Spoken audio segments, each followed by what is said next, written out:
जन्माष्टमी की आप सभी दर्शकों को ढेर सारी शुभकामनाएं। आपके जीवन में खुशियां बरसती रहे। भगवान श्री कृष्ण के जन्म की कथा। त्रेता युग के अंत और द्वापर युग के प्रारंभ काल में पापी कंस उत्पन्न हुआ। द्वापर युग में भोजवंशी राजा उग्रसेन मथुरा में राज करते थे। उसके बेटे कंस ने उन्हें गद्दी से उतार दिया और स्वयं मथुरा का राजा बन गया। कंस की बहन देवकी का विवाह वसुदेव नामक यदुवंशी सरदार से हुआ था। एक बार कंस अपनी बहन देवकी को उसके ससुराल पहुंचाने जा रहा था। तभी रास्ते में अचानक आकाशवाणी हुई, हे कंस, जिस देवकी को तू प्रेम से ले जा रहा है उसी में तेरा काल बसता है। इसी की गर्भ से उत्पन्न 8वां बालक तेरा वध करेगा। आकाशवाणी सुनकर कंस अपने बहनोई वसुदेव को जान से मारने के लिए तैयार हो गया। तभी देवकी ने उससे विनय पूर्वक कहा, मेरी गर्भ में जो भी संतान होगी मैं उसे तुम्हारे सामने ला दूंगी। बहनोई को मारने से क्या लाभ होगा? यह सुनकर कंस जो है देवकी को वापस मथुरा ले गया और उसने वसुदेव को देवकी को कारागृह में बंद कर दिया। काल कोठरी में देवकी की कोख से 7 बच्चों ने जन्म लिया, लेकिन कंस ने उनके पैदा होते ही उन्हें मार दिया। अब 8वां बच्चा होने वाला था। कारागार में उन पर कड़े पहरे थे। उसी बीच नंद के पत्नी यशोदा को भी बच्चा होने वाला था। जिस समय वसुदेव देवकी को पुत्र पैदा हुआ, उसी समय संयोग से यशोदा के गर्भ से एक कन्या का जन्म हुआ, जो और कुछ नहीं सिर्फ माया थी। जिस कोठरी में देवकी वसुदेव कैद थे उसमें अचानक प्रकाश हुआ और उनके सामने शंख, चक्र, गदा, पद्म धारण किए हुए चतुर्भुज भगवान प्रकट हुए। दोनों भगवान के चरणों में गिर पड़े। तब भगवान ने उनसे कहा, अब मैं पुनः नवजात शिशु का रूप धारण कर लेता हूँ। तुम मुझे इसी समय अपने मित्र नंद के घर वृंदावन में भेजाओ और उनके यहाँ जो कन्या जन्मी है उसे लाकर कंस के हवाले कर दो। इस समय वातावरण अनुकूल नहीं है, फिर भी तुम चिंता ना करो। जागते हुए पहरेदार सो जाएंगे। कारागृह के फाटक अपने आप खुल जाएंगे और उफनती अथाह यमुना तुमको पार पाने में मदद भी देगी। श्री हरि ने वसुदेव जी से कहा कि वह कन्हैया को वृंदावन में अपने मित्र नंद बाबा के यहाँ छोड़ आए।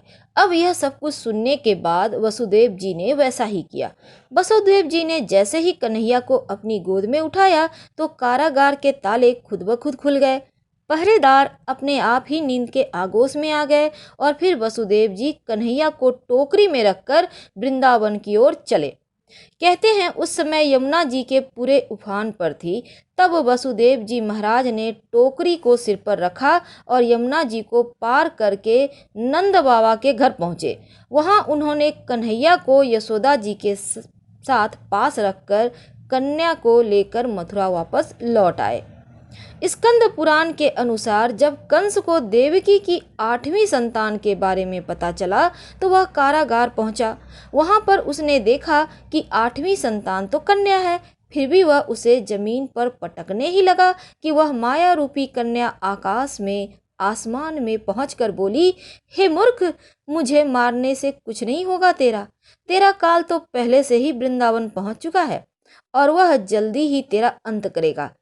इसके बाद कंस ने वृंदावन में जन्मे नवजातों का पता लगाया।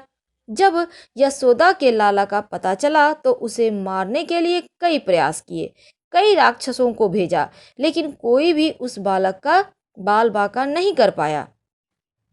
इधर अपनी मृत्यु के डर से घबराकर कंस ने पूतना को बुलाकर कृष्ण को मारने का आदेश दिया। कंस की आज्ञा का पालन करते हुए पूतना ने सुंदरी का रूप धारण किया और नंद बाबा के घर पहुंच गई। उसने मौका देखकर भगवान श्री कृष्ण को अपनी गोद में उठा लिया और अपना दूध पिलाने लगी। स्तनपान करते हुए भगवान श्री कृष्ण ने उसके प्राण भी हर लिए। अब पूतना की मृत्यु की खबर सुनकर कंस और भी चिंतित हो गया। इस बार उसने केसी नामक अश्वदैत्य को भगवान श्री कृष्ण को मारने के लिए भेजा। कृष्ण ने उसे भी यमलोक पहुंचा दिया। इसके बाद कंस ने अरिष्ट नामक दैत्य को बैल के रूप में भेजा। भगवान कृष्ण ने अपने बाल रूप में क्रीड़ा कर रहे थे और खेलते खेलते ही उन्होंने उस दैत्य रूपी बैल के सींगों को क्षण भर में तोड़कर उसे मार डाला। कंस ने फिर काल नामक दैत्य को कौवे के रूप में भेजा। वह जैसे ही भगवान को मारने के लिए पहुंचा उनके पास, तो भगवान श्री कृष्ण ने कौवे को पकड़कर उसके गले को दबोचकर मसल दिया और पंखों को अपने हाथों से उखाड़ दिया, जिससे काल नामक असुर की मौत हो गई। एक दिन भगवान श्री कृष्ण यमुना नदी के तट पर खेल रहे थे, तभी उनसे गेंद नदी में जा गिरी।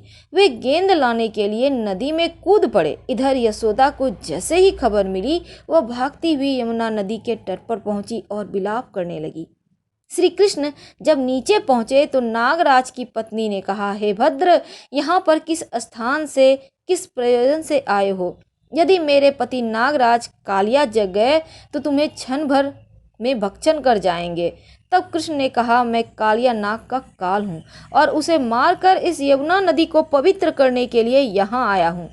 ऐसा सुनते ही कालिया नाग सोते से उठा और भगवान श्री कृष्ण से युद्ध करने लगा। जब कालिया नाग पूरी तरह मरणासन्न हो गया, तभी उसकी पत्नी वहां पर आई और अपने पति के प्राणों की रक्षा के लिए भगवान श्री कृष्ण की स्तुति करने लगी। हे भगवान, मैं आप भुवनेश्वर कृष्ण को नहीं पहचान पाई। हे जनार्द, मैं मंत्रों से रहित, क्रियाओं से रहित और भक्ति भाव से रहित हूँ। मेरी रक्षा करना। हे देव, हे हरे, प्रसाद रूप में मेरे स्वामी को मुझे दे दो, अर्थात मेरे पति की रक्षा करो। तब भगवान श्री कृष्ण ने कहा कि तुम अपने पूरे बंधु बांधवों के साथ इस यमुना नदी को छोड़कर कहीं और चली जाओ। इसके बाद कालिया नाग ने कृष्ण को प्रणाम कर यमुना नदी को छोड़कर कहीं और चला गया। कृष्ण भी अपनी गेंद लेकर यमुना नदी से बाहर आ गए। इधर कंस को जब कोई उपाय नहीं सूझा, तब उसने अक्रूर को बुलाकर कहा कि नंदगांव जाकर कृष्ण और बलराम को मथुरा बुला लाओ। मथुरा आने पर कंस के पहलवान जो थे चाणूर और मुष्टिक के साथ मल्ल युद्ध की घोषणा की।